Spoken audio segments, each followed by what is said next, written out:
Well, hello and welcome to another exciting episode of Exceptional Living. I'm your host, April Ripley, and I'm really excited about today's session. As you know, our goal is always to inform, to inspire, and to ignite the greatness that lies in each and every one of you. And so our program is purposed to bring life-changing concepts and strategic insights, tactics, and strategies that will help you to not only discover your purpose and your vision, but to equip and empower you. So we bring global and local innovators, thought leaders, and creatives to this program, all for, again, the purpose of inspiring you to the greatness that lies within each of you. Our world has conditioned us to fit in, but you were created to stand out, unique by design. So I'm excited about our special guest today, Leslie Pitt. Leslie Pitt, and I want to just take a moment to give a formal introduction. Hi, Leslie, welcome. Oh, Dr. April, I love that intro. Oh, thank you. But Leslie, I have to tell the audience about you. Leslie is a marriage and family therapist, and I have to say, expert. She's been working for several decades now in counseling and family therapy. She and her wonderful husband, Graham, been married for over 40 years. Now, that right there is a testament. What lights up her day to day journey? And we asked Leslie, she says, helping people to discover and walk in their own purpose, finding resiliency in tragedy, overcoming challenges, becoming more connected in relationships, and falling more in love with Jesus. She's a mother of 3 adult children and grandmother to 4. Again, Leslie and Graham are well traveled, having traveled to over 25 different countries. She loves people. She loves learning about culture and seeking to create understanding and building bridges between persons. She's a graduate of Oral Roberts University, where she earned her master's in counseling and I'm sorry, let me repeat that. She's a graduate of Oral Roberts University, where afterwards she earned her master's in counseling from Gordon Conwell Theological Seminary, founded by Dr. Billy Graham. And for the past decade, she's invested her time in her private practice and mentoring. She's co-founder of Crisis Pregnancy Center in North Carolina, here in the United States. She's initiated a leadership program to serve at-risk kids in her community, and she functions as an advisor to Hydrating Humanity, which is a water drilling project that serves Kenya and Tanzania, based in North Carolina. And for over 30 years, she served as a trustee to Dr. Miles Monroe's International Third World Leadership Association, where she's a trustee, and I met her actually through serving on that board. So, Leslie, I'm looking forward to today's discussion. Thank you so much for being here with us today. It's a treat, Dr. April. I have watched many of your earlier programs, and you have had some very distinguished guests that are thought leaders. I was enriched by listening to your program. So thank you for the work that you do, the investment that you make. Oh, thank you so much. Sometimes, and Leslie, I have to say, um, life gives you turns and twists. And sometimes, even with the best of our intentions, things happen outside of our control. And, but still, we hold on to this belief that we were created to live an exceptional life. So, tell us what an exceptional life looks like to you. So I'm going to approach this as a marriage and family therapist from a mental health background because I've listened to your different guests and their perspectives. And I'm going to say that to me, an exceptional life is a life of connection. And we know from your mentor, Dr. Miles Monroe, he always starts in the garden, with the original purpose. So let's think about that. We were created with receptors for connection. And that first part of our connection is connection to our creator. So I'm going to say our exceptional life is a connection with our creator, an interconnectedness in ourselves, and then thirdly, a connection with community. And what that looks like is when we were created, our life was for fellowship with the Father, Son, and Holy Spirit. And then we sinned and we disobeyed, and Jesus came and reconnected us with the Trinity. And our life now is spent, because of his sacrifice, in reconnection with that fellowship, with that joy, with that relationship. And then that carries into our ability to be connected within ourselves. I think being connected to the Creator gives us identity. We know who we are. We know that we're valued, we're loved, we have a purpose. As we connect within ourselves, I think that's when we discover our purpose, when we look at our gifts, when we look at what our hot buttons are. I have a saying that um, to be connected in myself, I want to take a breath, take a step backward, and be curious. So you'll probably hear me talk about that as we continue on today. But to be connected inside myself means that I can understand and be attuned to what's going on inside of me, what's happening in my body. Maybe being curious about if I'm feeling anxious about something, if I'm feeling stressed or discouraged. Because if we're in tune with our bodies, we can then have agency and work through what we're sensing in ourselves. We can look at our motives. We can be more transparent and vulnerable with other people because we've spent time with ourselves. So then if we move to that third part of our connection, that's our connection with our community. And that requires having our people. April, I'm sure you have your people. And some of my people are young, some of my people are in their 80s. But here's how I determine this sweet spot of who my people are going to be. When I am out and about in social events, when I'm working on service projects, I'm continually looking for those people that can be in that safe space for me, that reciprocative space. My people are people who I'll check on them, they'll check on me. It's not one directional.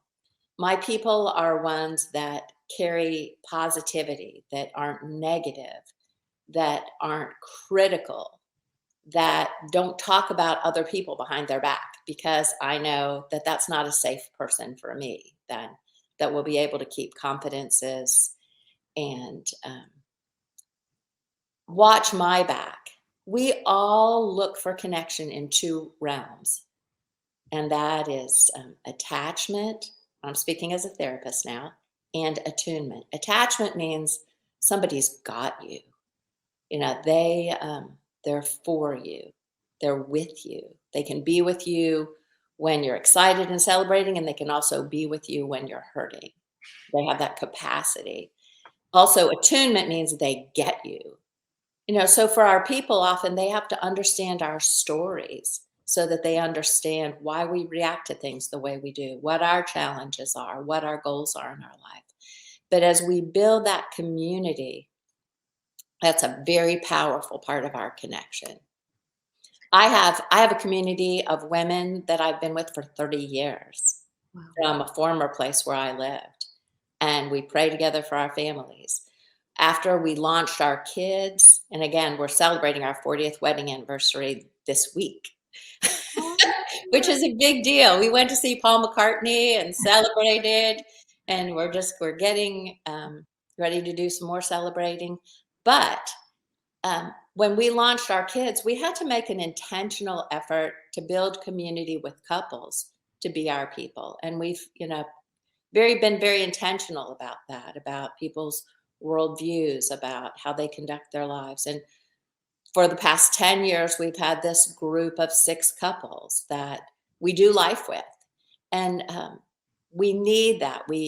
You see with COVID, Dr. April, that our world is isolated, and the stress levels go up. So community is a very important part of our ability to connect.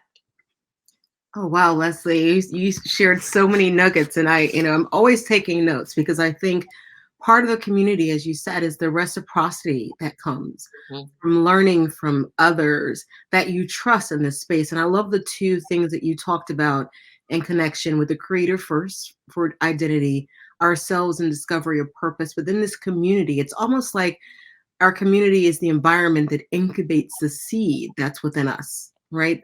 The seed of purpose and our discovering it, but also our releasing it and then maximizing it. And that's why the environment, as you said, the people who you choose to be in your circle, in your community, are so important.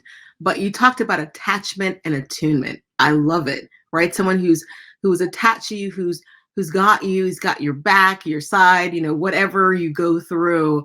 And then attunement is someone who gets you.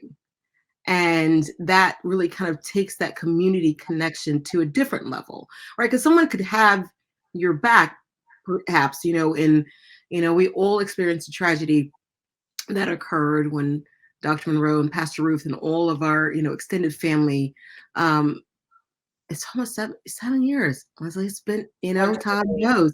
Hard to And I believe. remember, we were there in Bahamas, Mhm. and you're being there and just being there for persons to talk to you, to kind of, it was talk about a community, literally from around the world, and everyone was, as you said, responding differently. Mhm. Some were sad, some were angry, some were confused, and all these emotions that came out. But to have that community that was there together in that moment is so powerful. And so we really are blessed to have that. But what about someone who doesn't have that community?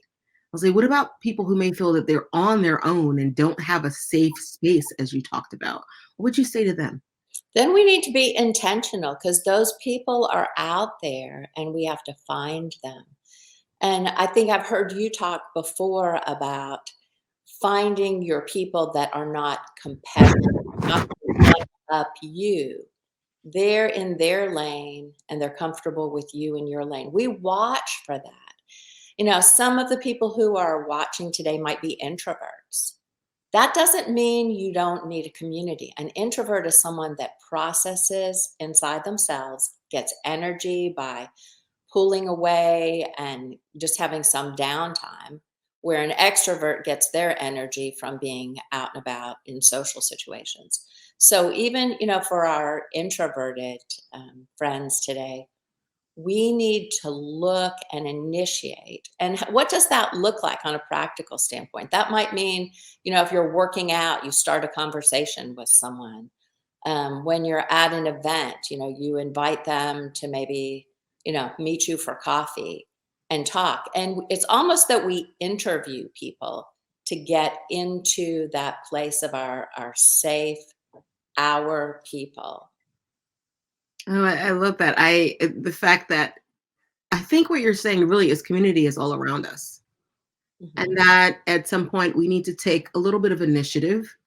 And it doesn't have to be grandiose and, like an extrovert necessarily, but it could be a person even more introverted. You could from, maybe it's your time for the treadmill at the gym, or you're standing in line at the checkout line, right? And, it's just something as simple as, it's really hot today. I'm looking forward to, so there's a lot of different ways to kind of connect with community, but it's Engaging in a service project. yeah, There's oh, nothing good like one. working side by side with someone to Absolutely. hear their approach to life and if it's compatible with yours. And again, don't be put off by the package because sometimes your community appears to you in a package that you don't expect.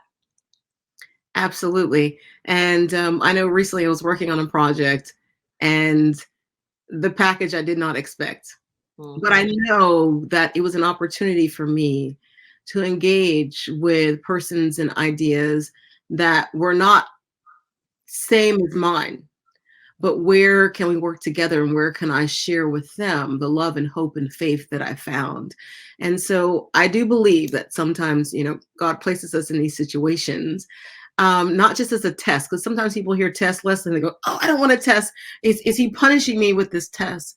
But when we know that everything that God does is done in love because he is love, that it's a way that he's growing us and developing us. and teaching us how to walk like he walked and love like he loved. Um, but I will say that I know in your years of work that you've encountered persons who've gone through extraordinary circumstances and tragedies, maybe setbacks, having lost what they feel is everything. How do you talk to them? How do you minister, counsel them in those times? Let's talk about three key terms here. So, someone who has experienced tragedy, someone who has experienced loss, disillusionment, setbacks, is going to need three things that I'm going to talk about. The first thing is going to be to understand the difference between a resilience lens and a damage lens. So, Dr. April, when you were little, did you ever have a little super ball that you played with? That, so, a super ball was invented in 1964, and it's a rubberized synthetic compound that if you drop it from your shoulder, it'll bounce back. For an adult, they can throw it onto a hard surface and it can fly up 3 stories. It has that much bounce to it. I think what we have to remember is what we go through in life. We can either look at it as it has damaged us, or we look at our resilience. Mm, Our resilience is our ability to take what has happened to us, to learn, to grow, and to allow it to even create more connection. So think about this. The Creator made us with an entire spectrum of emotions. We have kind of surprise and excitement and pleasure on maybe one end of the spectrum. And then on the other end of the spectrum, we have despair, um, pain, we have frustration, anger. Sometimes the concept is that these, all of the spectrum of the emotions are incompatible for a believer. And I'll say that God has given us receptors for all of those and capacity for all of those emotions because He wants to use those emotions to reveal Himself. He wants to connect, again, my word for the exceptional life. He wants to connect with us in these emotions. He wants to connect to us in fear and reveal Himself as, fear not, for I'm with you. I'll uphold you.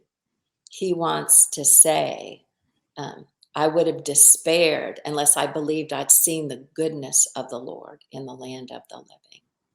Be anxious for nothing, but in everything, present your concerns and cares to the Lord. I think we have to be comfortable to recognize that when we go through hard times, our emotional responses are legit. We don't have to block things off. Also, so with resilience versus damage, we want to assess how we've learned, how we've grown, how God has revealed Himself, how community has engaged with us. We also want to look at the term agency. Agency means there's something that I can do. Often when our world is out of control, we do have choices. There is something that we can do. And we can go to others for help. We can choose not to numb our pain, which is often something that we do. We push our pain deep inside of us, and then we have to numb to keep it down. So, Dr. April, think about what people do to numb pain.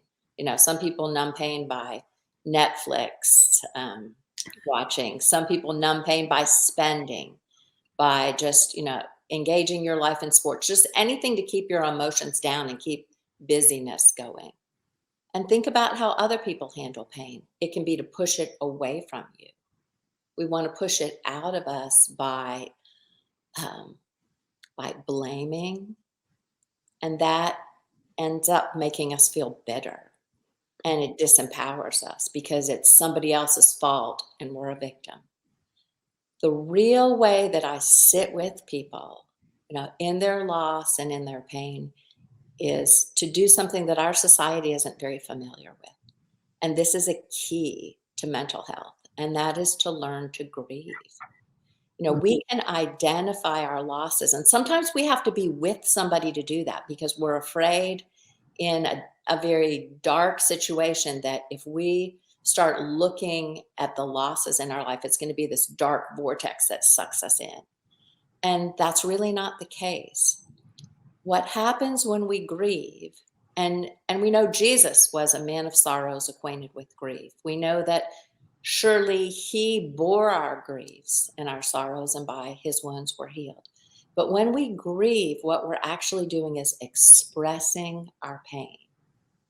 We can push our pain down or we can express it. Now, here's what happens when we express our pain.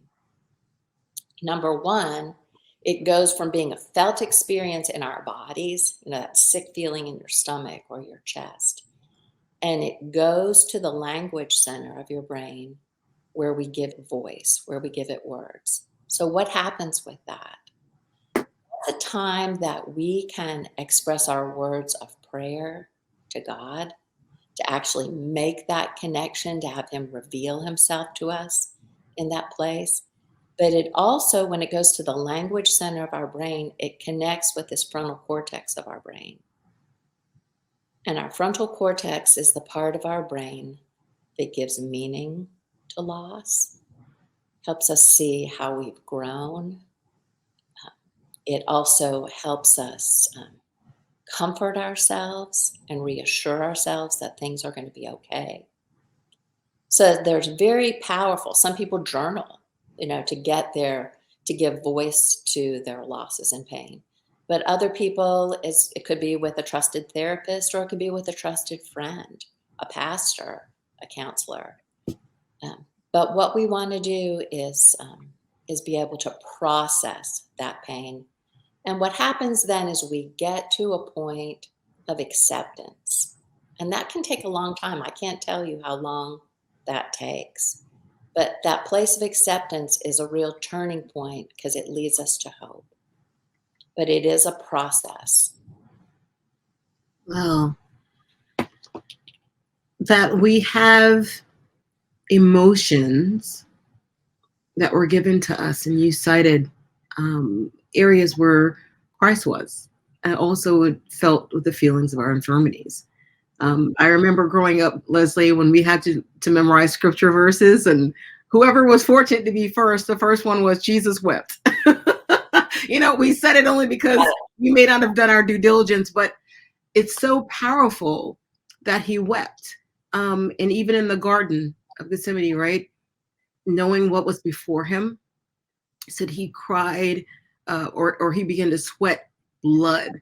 And I know there's some science of what it takes, what happens in your body to where you sweat blood, the emotional probably distress of it. And here he is, all of divinity, but in this earthen vessel. So we see that he experienced that. But then, as you said, allowing the 3 points you shared, right? It comes into your body, you feel it. This is natural. But it's how then do we find the voice to language, to speak it out and not hold it in? Because it can be detrimental, as you said, and it is a process of when someone finally accepts that this is what's happened, this is how I felt, this is how I responded or reacted, even if it was, detrimental. Those are really powerful. And I know even to this day, you still, work with clients, I'm sure, who have had things that happened to them maybe in their childhood. They're still working through that process. I remember one of Dr. Monroe's books about faith. And it's, some things you can't control. And, as humans, we like to be in control. We like to be the master and determinant of our quote fate, knowing that we have agency to make things happen, but in some cases it can be outside of our control. Um, I'm really glad we're having this discussion about, mental wellness, because we do a lot with our bodies, or Mhm. we should, right? But we don't think about the connection between our mental health and our physical health. Um, and so thank you for sharing that. Um, well, there's so much that you shared. What would be some of the signs, if someone says, "Hey, I'm good, I'm okay"? This past 2.5 years has put a little bit of stress on everyone in some way. Um, what would you say are some signs to kind of look out for that? And again, not to bring fear and say, "Oh, I have this is going to happen," but what are some of the things, signs, or that we can look for, um, that can help people know maybe I need to talk to someone about this, or whatever. Could you share some of those? Sure. Um, I think you and I have talked about uh, the same, having vital signs that we take at the doctors to check our physical health. Mhm. And we've talked about vital signs for our mental health. So let's just run through a couple of those so that we can assess ourselves. So for your viewers are hard driven people, they're goal oriented, they have a plan. Um, so I always believe, like I said, take a step back, take a breath, be curious, pay attention. So let's look at some of the vital signs for our mental health. And seriously, if you want to grab a pen and a piece of paper and give yourself a scale from 1 to 5, where 1 needs some work. I'm always positive about things. I'm not going to say that it's bad. I'll say that's where your growth curve is. I And love 1 and 5 is, I've got this. I've really paid attention to this and I've worked. But let's talk about some of the vital signs. So we've talked about community. You're mentioning coming through COVID. We know that people with more social connections have lower rates of anxiety and depression. We know they have higher self esteem. And we know that people that are chronically lacking in social connection experience elevated levels of stress. So let's just think about the state of our community. How is that for us? Let's talk about, when we talk about our bodies, let's talk about exercise. Let's talk about what science will tell us is if we spend 30 minutes a day for 5 days a week in moderate intensity exercises. That's, brisk walking, riding a bike, hiking, dancing, swimming, anything like that. That's going to give better blood flow to our brains. It's going to help us make new brain cells, and that's going to improve our mood and our sleep. So again, we're fearfully and wonderfully made, very holistic. Our mental health, as you said, has a lot to do with our physical choices. And if we need encouragement and exercise, let's find a buddy. Again, let's incorporate community into that. So I talked about sleep. I do sleep therapy with my clients. So let's look at our sleep and see what's happening here. So our sleep is a very active time in our life. You think you're asleep, it's rest. Lots of things are happening. We have multiple cycles in our sleep. And not only are our muscles and tissues renewed during that, our immune system activated, but what happens in our brain that affects our mental health is the trash gets taken out. Interesting. During the day, when you're thinking, when you're engaging, your brain is, this beautiful electrochemical space. And there's housekeeping that has to be done. So when we sleep, the trash gets taken out, number one. That helps us from having brain fog. That helps us have clarity. That helps us be more interconnected. Our neurotransmitters That's a word that I'm sure your audience is familiar with because that's how your brain works. We have serotonin, we have dopamine, GABA. Serotonin regulates your mood. Dopamine is that reward center in your brain that, when you check off the list, when that creates pleasure in your brain. Um, GABA is that relaxation, helping you rest and chill out. And you notice when you have a good balance of all of those, your mental health is strong. When we don't, we can experience depression, we can experience anxiety. So, again, if we're sleeping, that's something that is agency, that's something within our own power and control to help with our mood. Um, Also, let's talk about screens. I'm guessing that your audience is very engaged with, computers, cell phones. They might be reading well into the night. What we know is the blue light that hits our eyes from our screens shuts down our melatonin. What's melatonin? Melatonin is the hormone that helps us kind of get into a good sleep. So, what does that, if we're going to take a step back and be curious, what does that mean? We'll sleep better if we don't have this assault of blue light for the hour before we go to bed. What does that mean? We either put our phones down and read, or I have these wonderful little amber glasses or blue light blocking glasses, blue light functions on your screens to help support your sleep.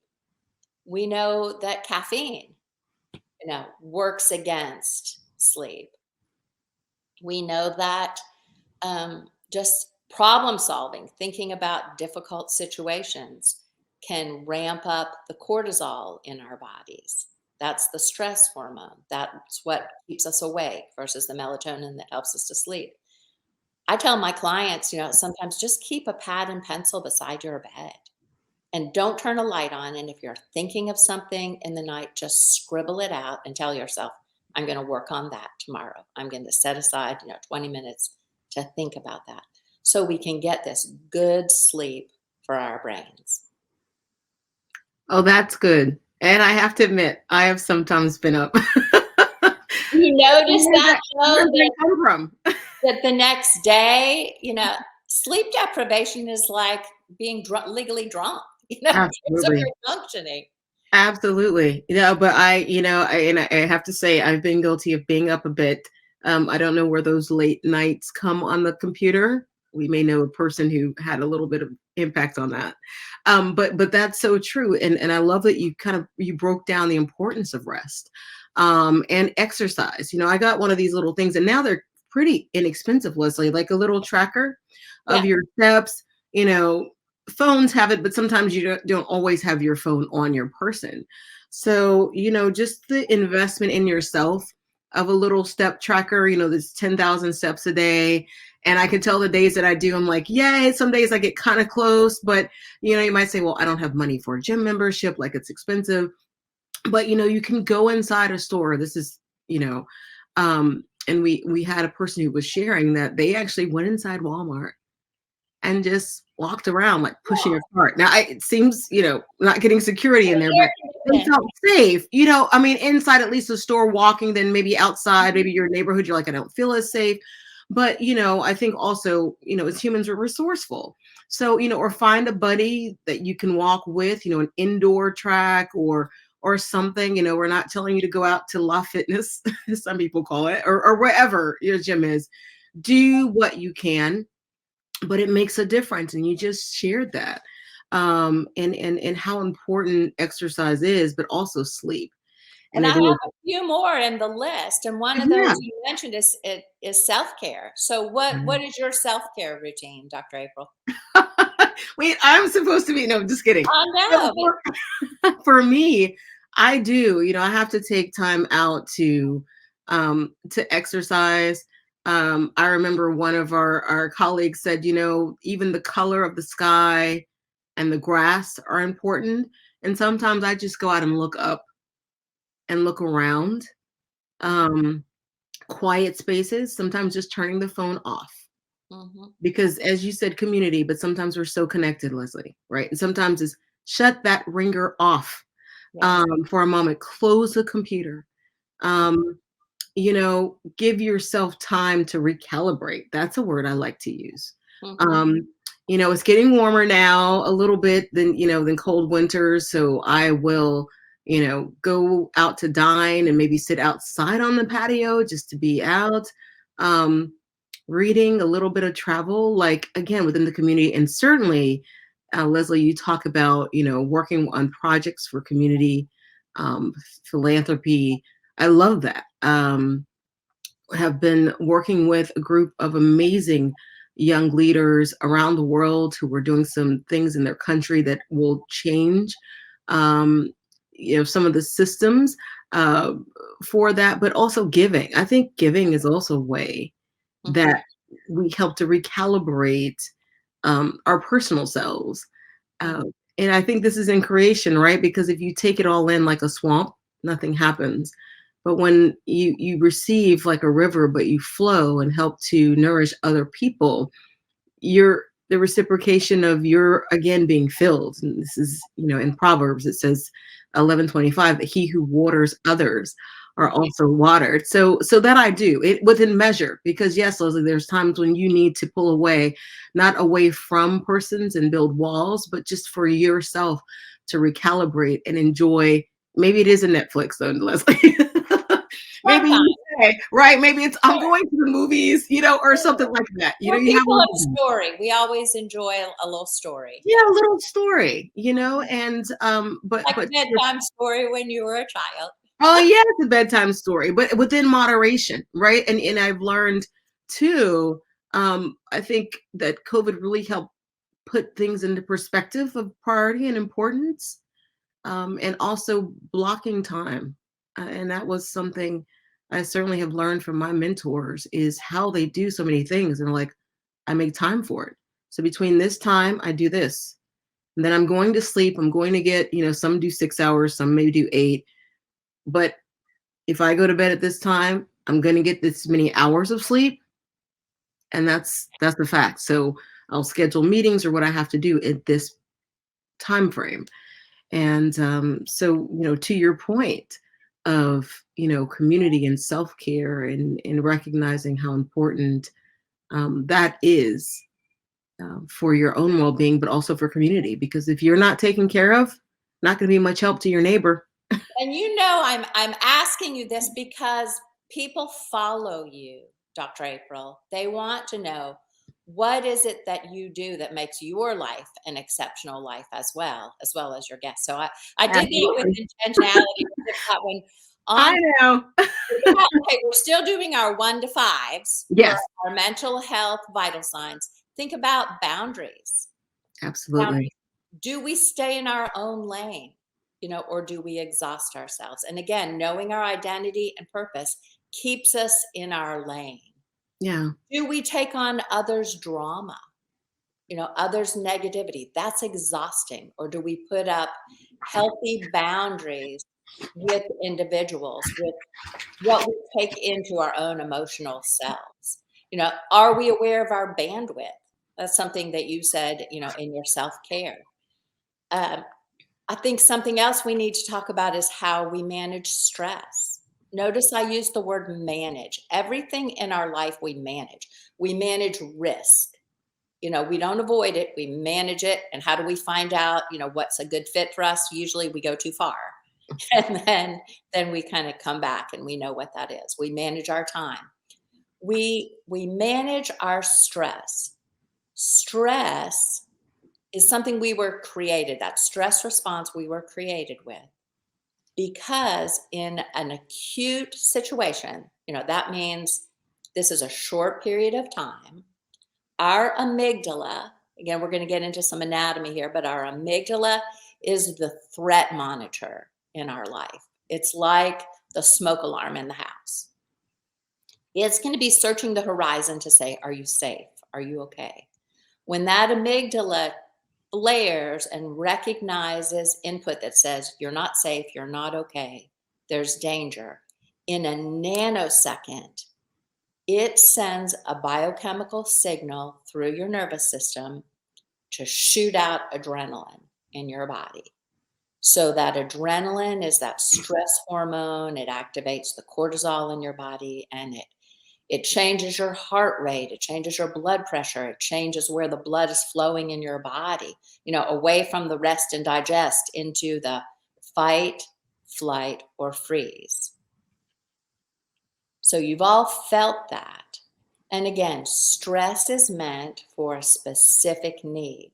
What happens in our society is our amygdala, this little threat monitor, sometimes gets into hyperdrive, and we get into a period of chronic stress.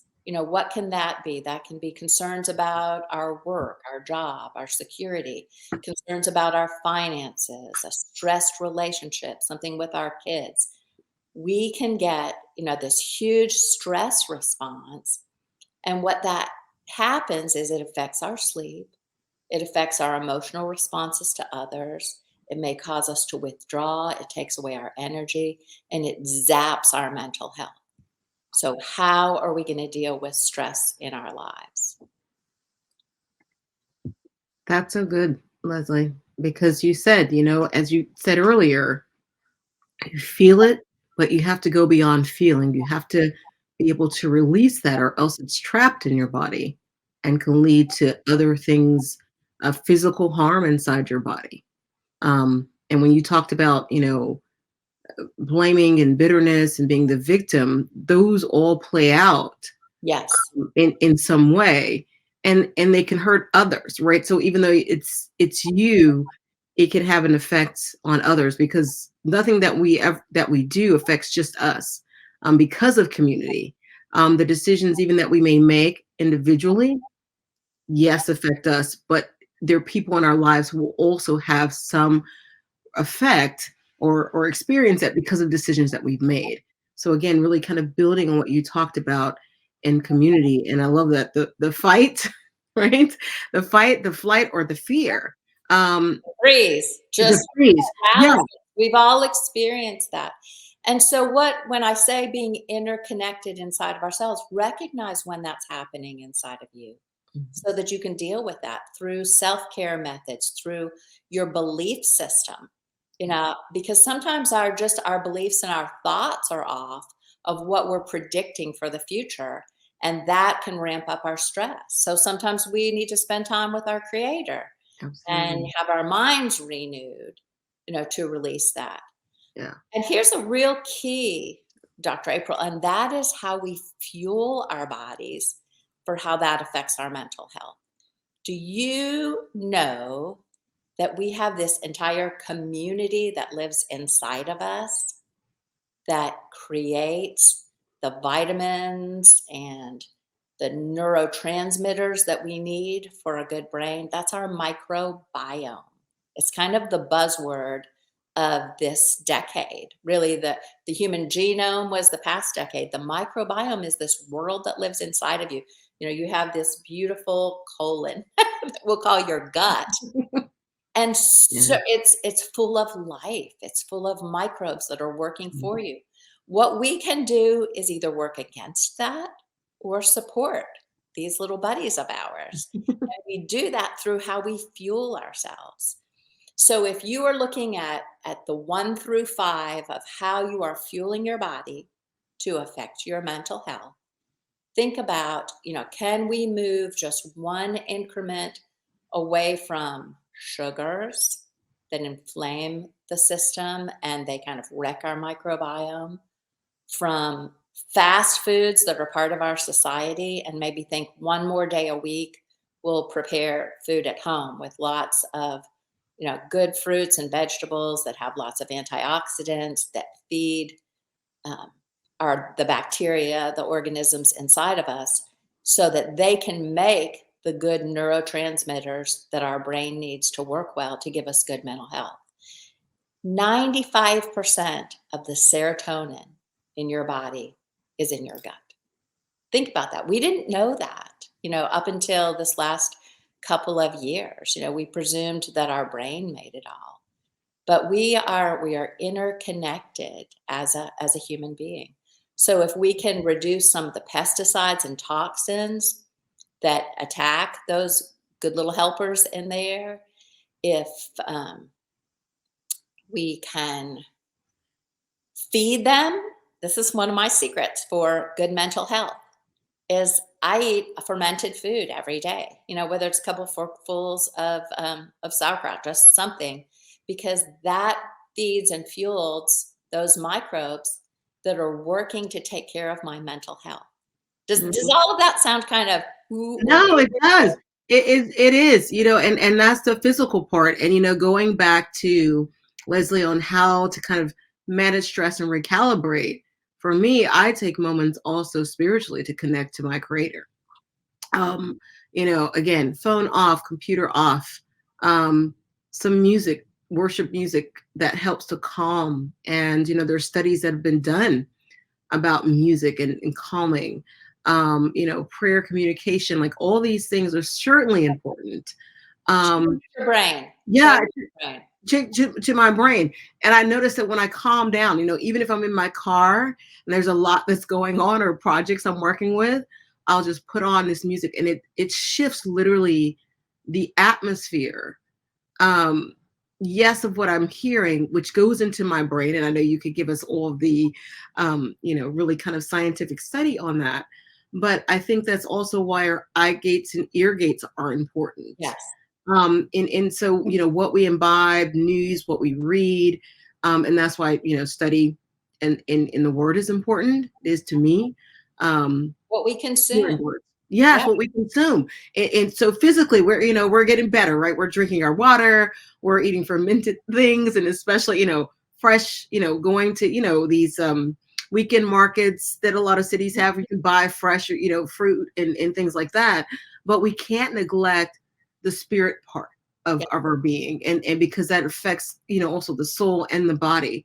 And so it helps, you read like fear not, when you see that, yes, someone was in this situation, but look at how they were brought out of it, miraculously, or maybe there were some things they had to do to work through, um, getting to the answer. These are all uplifting. But Leslie, I wanted to share with you and the audience, when you were talking about over this little thing I bought. No button. Last word. No. and I, because I saw myself doing like a lot of things, and I said, The okay, it's boundaries. okay to say no. Mm-hmm. Because sometimes we think, even in community, it's okay to say no. And you said that, if someone wants all, 10 things from you, you want to help them and you only can provide two, be honest and say, look, I know you want 10. This is what I'm able to provide for you right now. Just And two. that's being proactive and Yeah. not reactive, Dr. Yeah. April. That is using our agency. When we give to someone, it's that we choose to do that out of our abundance rather than it being pulled and extracted from us. Yes. Notice how your body feels when I'm just talking about that, Hmm. in terms of our mental health. Yes. And you talk about breathing, and I remember you were taking us through some exercises of breathing in. Mhm. And he was like, okay, do 5 deep breaths, 5. And that's something, even in coaching and training, Yes. that, I have clients do before we start anything. We close our eyes, Mhm. detach, and something happens, especially by that third breath. You Well, can, I you can can tell you why. We talked about the fight, flight, or freeze. That's your Mhm. sympathetic nervous system. That ratchets you up. That gets the cortisol and the adrenaline out. We also have a parasympathetic nervous system that calms us and soothes us and settles us down. And our breath, isn't that interesting, is a key to activating that entire system. Nice breath in into the belly, not shoulder breathing. That Right. we have a friend who is an opera singer. We want to be like him. The big Yeah. breath into the diaphragm, a Yes. hold, and then release. And really, the best way to release it is through a constricted mouth like this, and push every bit out. 4 of those. We have taught. I worked in several medical practices, and we would work with physicians that are going into the room with difficult patients, and we would teach them how to settle themselves down so that the stress that comes on them in those situations is handled more effectively. In through the nose, into the belly, hold for 6, then 4 times. And it works. It does, it It does. works. It is as studies will tell you it's as effective as a Valium. Yeah, amazing, but we spend so much on drugs, right? When our When bodies does are have naturally. capacity inside of us. Yeah, Notice absolutely. where you started, though. Thou wilt keep him in perfect peace, whose mind is Mind. stayed on thee because Mhm. he trusts thee. Absolutely. Oh, That Leslie, this has connection, been that amazing. connection. Oh, yes. I love it. This has been absolutely informative and really a pensive discussion because you have to think that we're talking about mind, so no pun intended, but to really think through critically what are the things that are important to our whole corporal being, our spirit, our soul, and our bodies. And so lots of notes. I was taking so many notes, and I hope those who are watching, you can always come back and watch this as replay. But Leslie, I would ask you, what would the woman you are today say to the girl that you were? Wow. Wow. Um, okay, the girl that I was conceived by an 18-year-old, unmarried, um, kind of had to figure it out along the way, you know.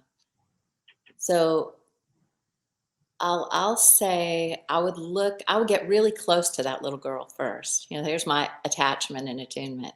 I would get really close. I would look her in the eye and I would hold her hand. And I would say, you will never be alone. Mm, And I would sit with that with her because I would tell her that her Heavenly Father would be her help, you know, in whatever she faces, that He would celebrate with her. He would be there when she's confused and didn't know what to do, when she was desperate, when she didn't know if she was going to make it, you know, if she ran out of money for college, or when her parents divorced and her heart was broken, or when her son would be in Duke Hospital for 3 weeks, you know, on IV antibiotics when his blood became septic. I would remind her that he will always be with you. He will keep you. He knows you intimately, and he will never leave you. You will never be alone. That's what I would say. wow. We're never alone Mm-mm. because God is with us. And that's And that connection. yes, and that's the first connection, the most important connection. And no matter what we go through, we are never alone because He is with us. Hmm. And, having met your family, like Graham and you, and just to know that you are part of community, part of family, and we celebrate you and thank you for the work that you're doing. Um, yeah, this is just it's just a moment to I would reflect. see that little girl who Yeah. 7 years ago Uh-huh. was in a hotel room with her dead husband. And now my Yeah. husband died of a sudden cardiac arrest 6 years ago. And I was alone with him for 10 of those minutes, you know, pumping on his chest, and another 10 minutes while the first responders were there trying to resuscitate him. You know, and feeling his presence and his closeness in a way that I've never felt before. So yeah, we celebrate having my husband back and his Mhm. health and his vitality. But, you know, in that moment of the deepest darkness, you know, when at 5:50 in the morning, you know, I'm just pumping his chest and he's purple and gone, waiting for the responders to come. That my Heavenly Father was with me and I could feel his arms literally around mine. Um, that is an exceptional way to live. Absolutely. Absolutely. And we're so glad that he's with you. He was there with you and continues to be with you and with Graham, and all of your family. You're truly blessed. And Thank you so much for being, again, our guest today as we're talking about exceptional living. And before we close, though, Leslie, I would ask if there's any just closing thoughts that you have for our audience um, to share. I would encourage them, I'm serious, I would encourage them to go back in the broadcasts. And if you have missed any, pick those up because this is rich for building your worldview, for building your outlook on life, for developing the tools that you need to live your own exceptional life. And I would encourage you to really follow April's leadership. She's been given to you as a leader in your generation and has paid a price for that. You know, she's gotten these wonderful awards, you know, presidential awards, but she's paid a price for that. And you can learn from her. You can learn what discipline looks like. You can learn what focus and purpose looks like, what leadership looks like. So that's my parting word for today to your audience. Well, thank you, Leslie. But I thank you for those closing thoughts, and certainly you have been a great inspiration and a great example since we met many years ago, almost a little over a decade now. There in Bahamas, but you and Graham, your family, and the work that you've done are great beacons for us who are coming. So I say thank you, and thank you so much again for being a part of this broadcast today. For those of you who may be wondering how, you certainly can subscribe to our YouTube channel, Exceptional Living with Dr. April Ripley. Again, our purpose is always to inform, to inspire, and to ignite the greatness that lies within you. Thank you so much, Leslie, for being a guest today. Thank you. Thank you. So everyone, there it is at this broadcast. Wow, I'm full. Are you full? I am full, but I am going back to listen to this again myself because there were so many key essentials that were shared and tools. Remember, we promised to give you tools and strategies to live an exceptional life. So thank you for watching today. Be sure to subscribe to our YouTube channel and remember that you were created unique by design. God bless.